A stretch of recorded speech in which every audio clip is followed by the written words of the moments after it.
தமிழகத்தின் 4வது பல்லுயிர் பாரம்பரிய தலம் எது? Option A Arittapatti, option B Kasampatti, option C Elathur ஏரி, ஆப்ஷன் டி நாகமலை குன்று, ஆப்ஷன் இ இவற்றுள் எதுவும் இல்லை. ஸோ இதற்கான சரியான பதில் ஆப்ஷன் டி நாகமலை குன்று.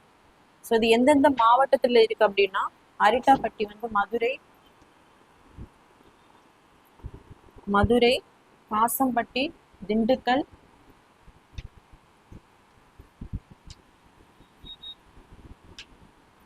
எலத்தூர் ஏரி வந்து ஈரோடு,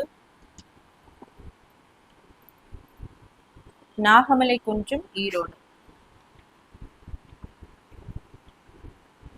எதற்காக இந்த இடங்களை வந்து பல்லுயிர் தலங்களா அறிவிக்கிறாங்க அப்படின்னா, அந்த இடத்துல இருக்கக்கூடிய அந்த பல்லுயிர்களை பாதுகாக்கிறதுக்காக தான் இந்த இடங்களை வந்து பல்லுயிர் தலங்களா அறிவிக்கிறாங்க.